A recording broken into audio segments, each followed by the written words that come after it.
à tous, je suis très heureux de vous retrouver aujourd'hui dans votre émission Mise à jour.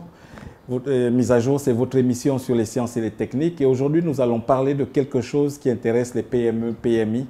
C'est l'industrie 4.0. Alors avant de parler de l'industrie 4.0, j'aimerais déjà vous dire comment est-ce que nous avons évolué pour arriver à l'industrie 4.0. Au tout début, il y a eu l'industrie 1.0 qui était la machine à vapeur.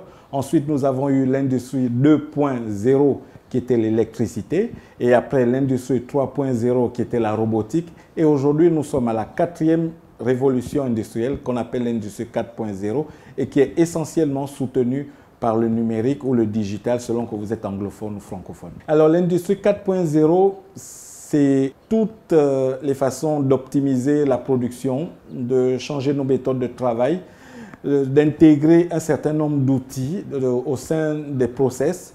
Et il y a énormément de choses à faire. Nous sommes en ce moment en Afrique un peu en train de découvrir. Ce n'est pas très grave parce que même en Occident, il y a des pays qui sont aussi plus ou moins en train de découvrir. D'autres ont pris de l'avance. On va aller en prenant des exemples pour voir comment est-ce que ça impacte déjà avec tout ce qu'il y a comme objet connecté en ce moment. On peut faire énormément de choses au sein de nos industries. Vous faites dans la construction de maisons, donc une société immobilière qui construit des maisons ou qui fait louer ou vend des maisons. Ce que vous faites de façon traditionnelle, c'est vous construisez une maison témoin que vous faites visiter aux personnes. Donc vous avez le modèle 2 chambres, le modèle 3 chambres, le modèle 4 chambres. Et si vous êtes une société immobilière, vous devez avoir un agent qui prend à chaque fois les clients et qui les amène sur le terrain, regarder comment est-ce que la maison elle est structurée, l'intérieur, l'extérieur.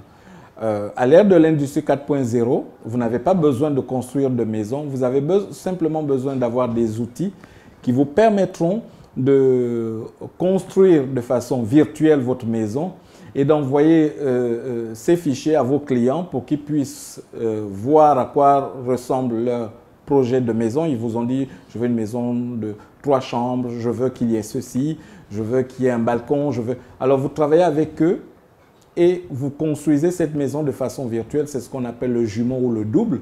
Ça vous permet d'optimiser sur vos frais, ça vous permet de gagner du temps.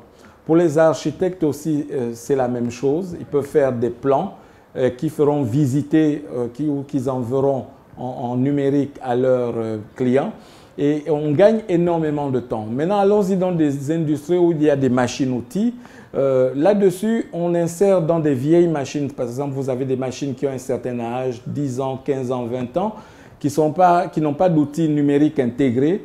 Qu'est-ce que vous faites? Vous mettez des capteurs à l'intérieur et vous allez optimiser le travail de votre machine avec l'industrie 4.0 aussi. Vous allez pouvoir contrôler les cadences, c'est-à-dire vous n'allez pas faire du stock de produits, du stock de pièces. Vous allez au contraire commander les pièces en fonction des demandes des clients que vous avez. Donc il y a là toute une série de nouvelles façons de travailler qu'il faut prendre en compte et qui permettraient à nos industries ou à nos PME, PMI de se moderniser et de rester compétitifs. Parce que si nous ne faisons pas attention à l'industrie 4.0, le risque c'est que nos entreprises soient plus lentes, soient moins performantes et que ce sont les autres qui viennent régulièrement nous prendre des parts de marché. Pour aujourd'hui, c'est fini. J'espère que le sujet vous a plu. N'oubliez pas, nous sommes là. Likez et écrivez-nous pour nous donner vos avis sur ce que nous faisons. Merci.